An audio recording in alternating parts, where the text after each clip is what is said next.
ശബരിമല യുവതീ പ്രവേശനത്തിൽ എത്ര പുനഃപരിശോധനാ ഹർജികൾ വന്നാലും സ്ത്രീകളുടെ അധികാരം സംരക്ഷിക്കണമെന്ന് ആക്ടിവിസ്റ്റ് തൃപ്തി ദേശായി 24നോട്. ആരാധനയ്ക്കുള്ള അവകാശം ഭരണഘടന നൽകുന്നതാണ്. ആർത്തവത്തിന്റെ പേരിലുള്ള വിവേചനം പാടില്ല. തെരഞ്ഞെടുപ്പ് കണ്ട് സംസ്ഥാന സർക്കാർ നിലപാട് പറയാതിരിക്കരുതെന്നും തൃപ്തി ദേശായി പറഞ്ഞു. 24 എക്സ്ക്ലൂസീവ്. തൃപ്തി ദേശായി ഇപ്പോൾ പൂനെയിൽ 24नोപ്പം ചേരുകയാണ്. फिर से ये शबरीमला मामला भी सुप्रीम कोर्ट में आया, तो आपका क्या कहना है? और हमारा देश जो है वो किसी धर्म से नहीं चलता है, वो संविधान से चलता है. और हमारी यही मांग थी कि सभी एज की जो महिलाएं है उनको जो है वो अयप्पा स्वामी के दर्शन लेना है. मतलब मैं भी एक भक्त हूँ, मैं कोई नास्तिक नहीं हूँ, मैं जो है वो भगवान की भक्त हूँ. और अगर मेरा एज अभी 42 है और मुझे वहां पे दर्शन के लिए जाना है तो मैं नहीं जा सकती. तो ये भेदभाव क्यों? और इस भेदभाव के खिलाफ हमारी लड़ाई है. Petitioners are saying it is not discrimination, it is tradition. Only a certain age group is restricted. ये देखिए, मैं उनको कहना चाहूंगी, संविधान ने दिया हुआ इक्वालिटी का जो अधिकार है वो कोई भी नहीं छीन सकता. महिलाओं के ये जो है वो मूलभूत अधिकार है और वो उनको मिलने चाहिए. रिव्यू पिटीशन कितनी भी दर्ज हो, मुझे लगता है कि महिलाओं का अधिकार छीनने का अधिकार किसी को भी नहीं है. In Kerala, the Law Minister P. Rajiv is not clearly stating their stand. So how do you see that the shift in their stand? और अभी जो आप बोल रहे हैं कि वहाँ के जो मिनिस्टर है वो कहीं ना कहीं जो है वो क्लियर स्टेटमेंट नहीं दे रहे हैं, तो मुझे लगता है कि जो मिनिस्टर है वो कॉन्स्टिट्यूशन से मिनिस्टर है.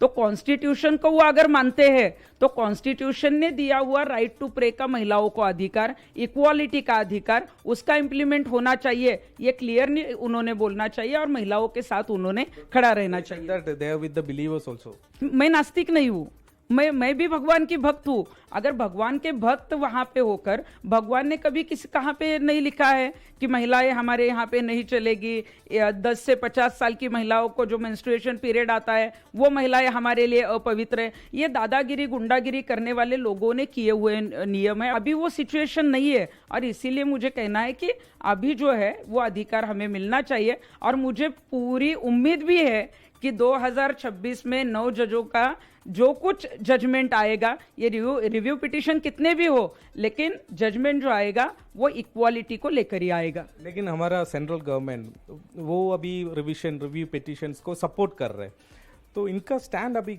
आप कैसे देख रहे हैं? वो सेलेक्टिवली टेकिंग स्टैंड.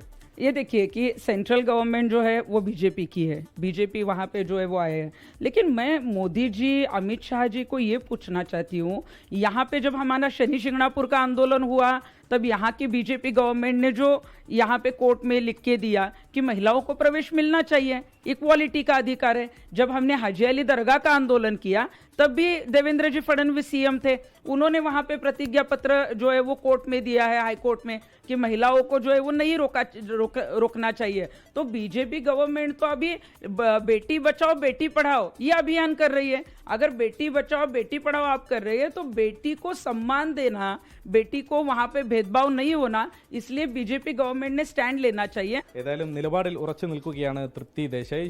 സുപ്രീം കോടതിയിൽ നിന്ന് നേരത്തെ ഉണ്ടായ സമാന വിധി തന്നെയാകും അന്തിമ വിധിയായി വരിക എന്നതാണ് തൃപ്തി ദേശായി പ്രതീക്ഷിക്കുന്നത്. പൂനെയിൽ നിന്നും വരുൺ വടശ്ശേരിക്കൊപ്പം ശ്രീനാഥ് ചന്ദ്രൻ, 24.